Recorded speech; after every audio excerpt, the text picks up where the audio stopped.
Coucou mes âmes, aujourd'hui on se retrouve pour une vidéo pour savoir qu'est-ce qu'il y a après la mort, où va-t-on, comment ça se passe et tout ça.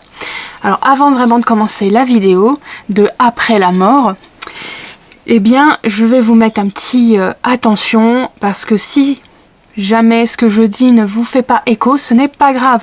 Je vous donne mes informations, mes expériences. Faites vos propres expériences, faites toujours vos propres expériences pour savoir si vous êtes en accord ou pas avec ce que quelqu'un va vous dire. Vous le saurez, votre intuition, votre âme vibrera, dira, vous aurez un petit quelque chose qui vous dira si pour vous ça fait écho ou pas dans votre âme. Faites toujours attention à ça, ne croyez pas à 100% tout ce qu'on va vous dire. C'est mon disclaimer pour cette vidéo. Ce que je vais vous dire, c'est mes expériences, mes croyances, mes sentiments, mes choses à moi qui me font vibrer. Et donc, pour commencer cette vidéo, eh bien, comme je crois en la réincarnation et que je travaille en tant que chamane avec les vies antérieures, pour moi, c'est sûr qu'il y a quelque chose de l'autre côté. Alors, peut-être que je suis complètement starbée de croire ça. Peut-être que je suis complètement à côté de la plaque et que c'est pas ça et que quand je mourrai, il y aura peut-être rien de l'autre côté ou qu'il y aura plein d'autres choses. Mais pour moi, une des réalités de la mort, c'est la réincarnation. Pour moi, on vient sur cette terre de dualité quand on s'incarne sur terre, parce que pour moi, on s'incarne pas forcément sur terre. On peut s'incarner sur d'autres sphères, d'autres planètes, dans d'autres types de corps, pas forcément les corps humains. Après, moi, je fais partie des gens qui ne pensent pas qu'un chien puisse se réincarner en humain ou truc comme ça. Mais alors, si ça peut arriver, c'est extrêmement rare. Mais ça, ce n'est que mon point de vue sur ça. Donc voilà, donc la réincarnation, pour ceux qui ne le savent pas, bon ça serait un peu étrange vu que vous êtes sur ma chaîne, la réincarnation, c'est quand ton âme, ton essence, qui est dans ton corps, j'appelle ça comme ça, mais c'est poser un nom sur quelque chose où on ne peut pas vraiment poser de nom. C'est sur ton toi profond, qui vient dans un corps physique, comme ce qu'on a là, qui est palpable, dans différentes sphères, différentes planètes. Je ferai peut-être une vidéo sur ça si ça vous intrigue ou que vous voulez en savoir plus. N'hésitez pas à me poser des questions en commentaire, j'essayerai d'y répondre au mieux. Et désolé pour les bruits ambiants, il pleut beaucoup, il y a eu une grosse tempête chez moi dans mes montagnes, donc on risque d'entendre des volets qui claquent, des coups de tonnerre, des choses comme ça, donc j'en suis désolée d'avance. Donc pour en revenir donc à cette incarnation, on va décider d'aller vivre une dualité, vivre plusieurs expériences comme si c'était un jeu. On va venir donc s'incarner donc dans un corps, comme je disais, de chair, ou de plumes, ou de poils, parce que comme je dis, on n'est pas forcément à s'incarner dans la terre, dans le côté terrestre. Et donc, on est là pour expérimenter comme un jeu. Parce qu'on fait tous partie d'une énergie. On est tous reliés à une énergie. Alors après, je ne sais pas si on doit tous rejoindre cette énergie qu'on peut appeler Gaïa. Mais certains diraient que Gaïa, c'est une planète bien précise. Et je serais peut-être un peu plus d'accord avec eux là-dessus. Mais on y reviendra peut-être dans une autre vidéo. Donc, on vient tous d'une énergie en particulier, et cette énergie a fait qu'on s'est scindé en plein de petits morceaux, de plein d'êtres différents, pour pouvoir donc expérimenter, tester plein de choses. On s'est scindé un peu comme les cellules dans notre corps, on est plein de petites cellules et tout ça, ce qui donne notre corps, c'est un peu ça. Mais il faut l'imaginer avec des milliers d'énergies différentes, plein d'âmes différentes, etc. Et donc comme je l'ai dit, notre âme vient un peu ici s'incarner sur Terre pour jouer, pour apprendre ce que c'est d'aimer, pour apprendre ce que c'est la tristesse, pour apprendre ce que c'est la colère, pour apprendre ce que c'est les choses dures, les choses très sympas. On va s'incarner des fois avec des vies où on va être très bien, où on va pas avoir de gros problèmes, et des fois on va s'incarner avec plein de choses qui vont nous tomber sur la gueule, vraiment mauvais, avec des viols, des coups, des pertes, et des fois on va être le bourreau aussi. On n'expérimente pas que du mauvais. Il faut un peu s'imaginer que quand on décide de s'incarner, on est un peu comme si on allait jouer aux Sims, mais qu'on était le Sims. Donc sauf que nous, on s'en rappelle pas. Quand on s'incarne, on oublie tout pour qu'on puisse vraiment tester le jeu sans avoir d'a priori. Voilà, grosso modo, la réincarnation. Mais alors, qu'est-ce qui se passe une fois qu'on meurt? Parce que c'est bien beau de dire oui, on va se réincarner, mais qu'est-ce qui se passe vraiment? Eh bien, quand tu meurs, ton âme, ton essence, va aller sur un autre plan. Un plan où il va y avoir plein d'autres âmes. Plein d'autres âmes. Tu vas risquer peut-être de croiser des gens que tu as connus dans ta vie, la dernière vie que tu as vécue. Et tu vas peut-être rencontrer des gens que tu n'as jamais vus dans ta vie ou que tu as vécu, là, la dernière, mais que tu as quand même connu de ce côté-là. Je sais, ça commence déjà à être un peu compliqué si tu n'es pas trop dans ce mouvement-là. Donc on va continuer, on va essayer d'y aller en douceur. Et si tu as la moindre question, j'essayerai vraiment d'y répondre le plus rapidement possible et le plus compréhensiblement. Donc, tu vas là, tu vois vite fait 2-3 personnes, t'es tout content et tout, et en même temps, t'es un peu libéré de ton ego. Ton ego n'est plus là. Il n'y a plus cet ego qui vient t'embêter, qui te bloque pour plein de choses. T'es vraiment libre, tu vois plus les choses pareilles.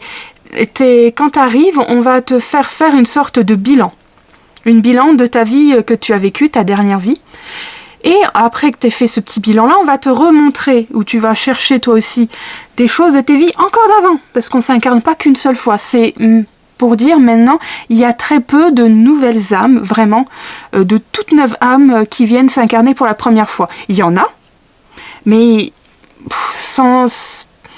on va essayer de donner un chiffre, mais c'est pas le vrai chiffre. Imaginons que sur 100 âmes, il y en ait une seule qui est à sa première vie, alors que il y a à peu près la moitié des âmes, ça fait au moins, on peut plus les compter, et d'autres où c'est la 30e, 40e vie.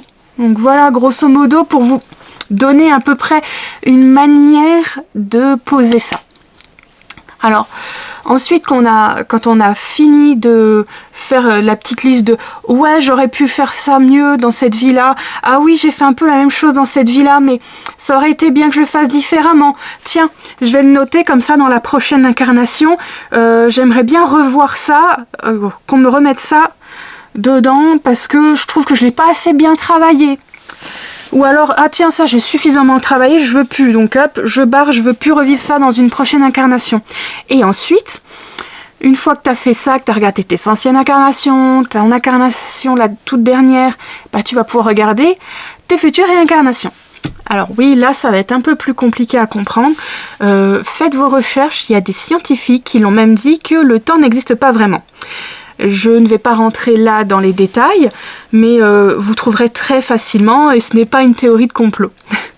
Et donc, pour essayer de comprendre ça, le temps, par rapport aux incarnations, comment ça se fait qu'une fois qu'on n'est plus dans le corps terrestre et qu'on est dans l'autre plan, le premier plan, on va l'appeler, même si c'est pas vraiment ça le nom, mais je ne saurais pas comment l'appeler différemment pour expliquer ensuite la suite de la vidéo.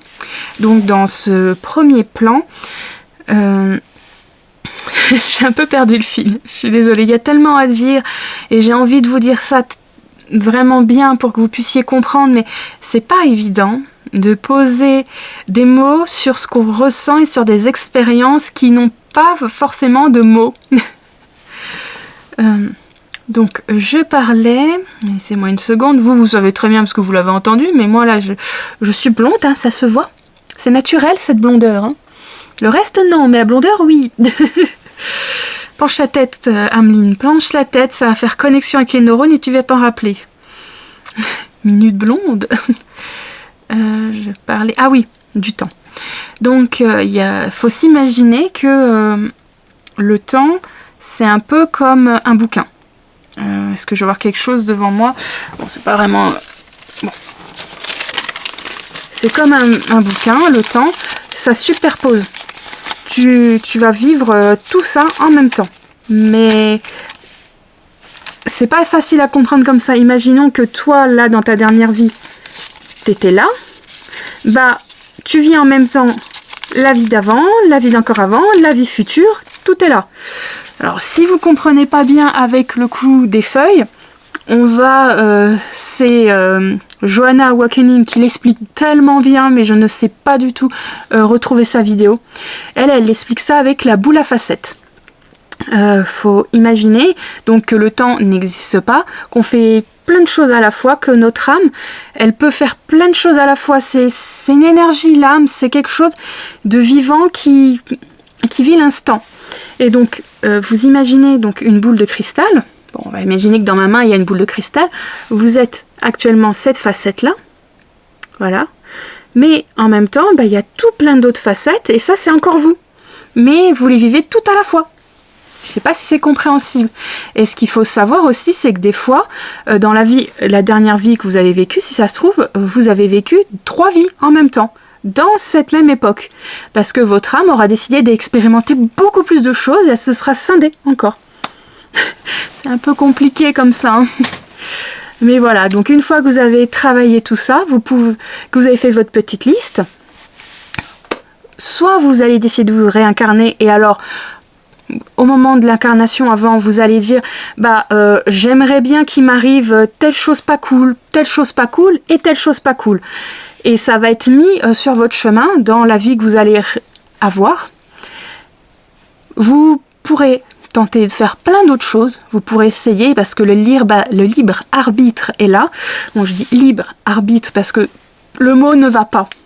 Parce que pour moi, quand on a quand même des choses où on sera obligé de faire, parce qu'on les aura choisies avant de s'incarner, on a des étapes qu'on aura choisies, qu'on y passera. On aura beau vraiment, comme dit mon arrière-grand-mère, tu peux tortiller du cul autant que tu veux, si tu dois aller tout droit, t'iras tout droit. Voilà sa phrase. Donc en clair, c'est que peu importe tous les choix que tu feras, au bout d'un moment, tu passeras par ces étapes-là parce que c'était marqué, parce que tu avais choisi ça et tu devras les tester. Parce que c'est un peu comme dans un jeu vidéo, tu as des boss. Tu peux faire tu peux prendre ton temps pour aller naviguer dans le jeu, mais au bout d'un moment, si tu veux continuer le chemin, faut que tu passes par le boss. Voilà. Donc, si tu décides de te réincarner, que tu as fait tes petits choix et tout ça, on te renvoie et hop, tu recommences tout et tu auras oublié tout à part certaines âmes, comme ça fait très longtemps qu'elles reviennent, et elles vont avoir plus facilement les souvenirs. Elles vont avoir plus facilement, vu qu'elles vont avoir plein de fois fait le jeu, même si c'est plusieurs parties différentes de l'incarnation, de la vie en général, elles vont avoir plus de facilité d'avoir des souvenirs ou de se rappeler telle ou telle chose. Après, il y a certaines âmes, elles sont complètement coupées et c'est pas plus mal aussi de faire des incarnations où on ne se rappelle de rien du tout et où on ne croit à rien de tout ça. C'est très bien aussi d'expérimenter tout ça.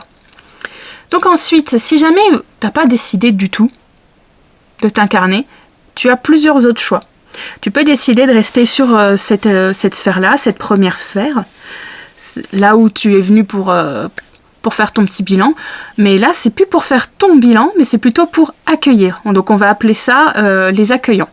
Décider de devenir une âme accueillante, ça veut dire de réceptionner les nouvelles âmes qui vont venir pour faire leur petit bilan et de les aider justement à faire leur bilan.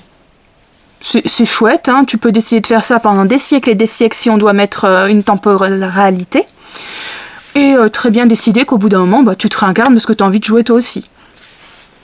Ensuite, il y a une autre possibilité, là, c'est de devenir une sorte de guide.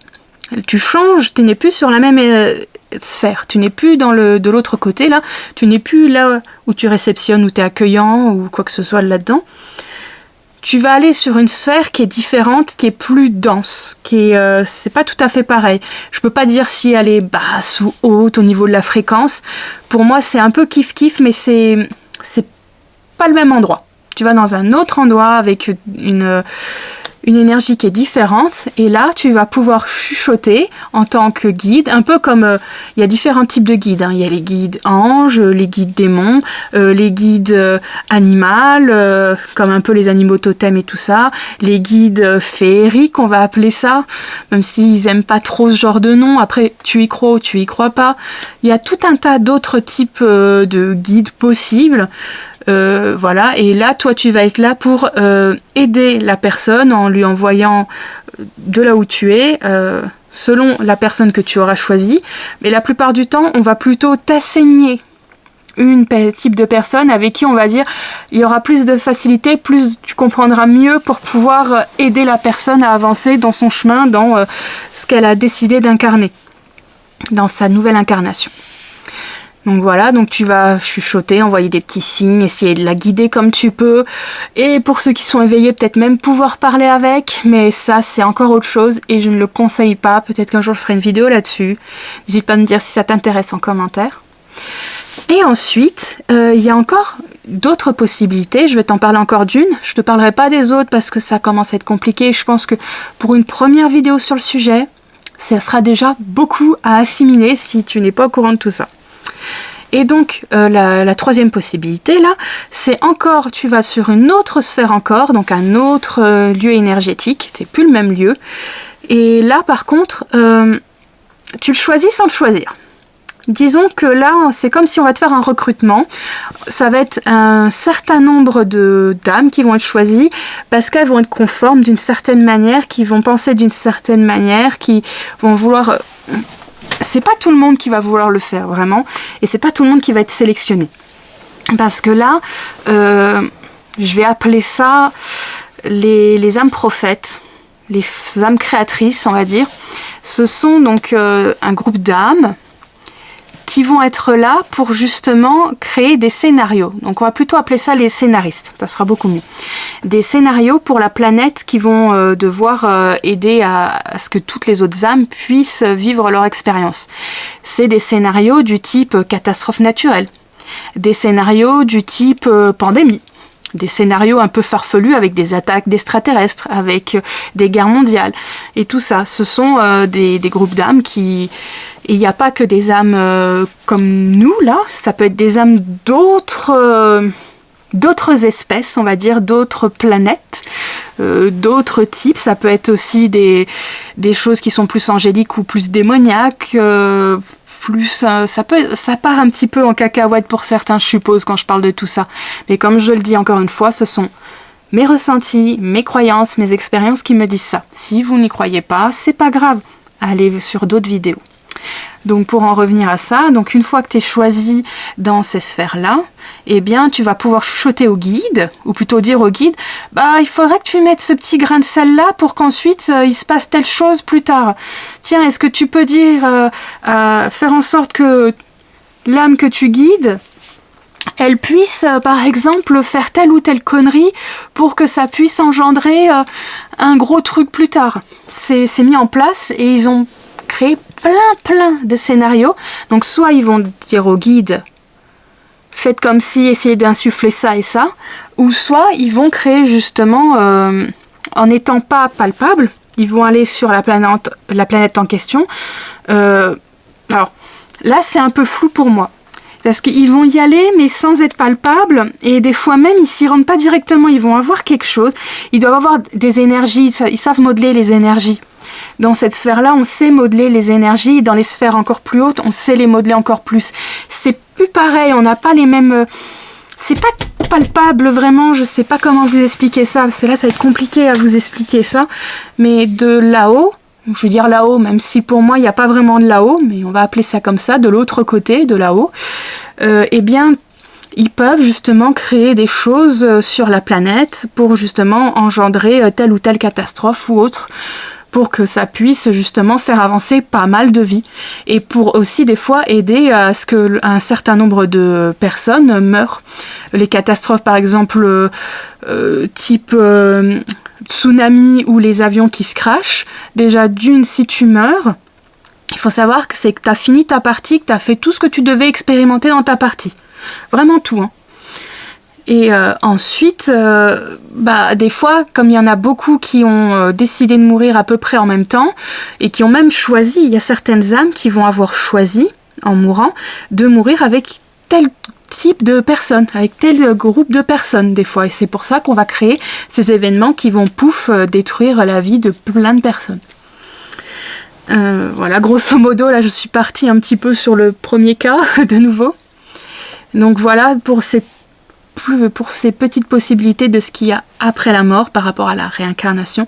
Il y a d'autres étapes, d'autres choses possibles, mais comme je dis, on en parlera peut-être dans une prochaine vidéo si ça vous intéresse. N'hésitez pas à me le dire en commentaire.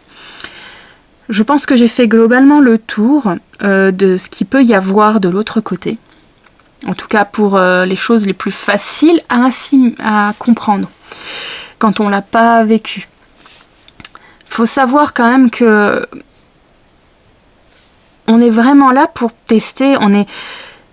Sans tester tout ça, on se rendrait pas forcément bien compte de ce que c'est le bonheur, de ce que c'est vraiment, parce que de l'autre côté, il y a des émotions, parce que c'est quand même toi, t'as plus ton ego, mais t'as quand même ton caractère malgré tout. Et t'as plus toute cette tristesse, t'as plus tout ça vraiment, parce que tu vois plus les choses pareilles. T'as plus toute cette colère, bon, à part certaines personnes qui ont vraiment cette colère parce qu'elles ne se sont pas détachées de leur jeu. Ça peut arriver, hein, de leurs incarnations. C'est pour ça qu'il y a des âmes errantes aussi, et qu'elles sont souvent dans des sphères avec une densité qui est très basse au niveau énergétique. C'est pas forcément des mondes horribles. Faut juste s'en protéger.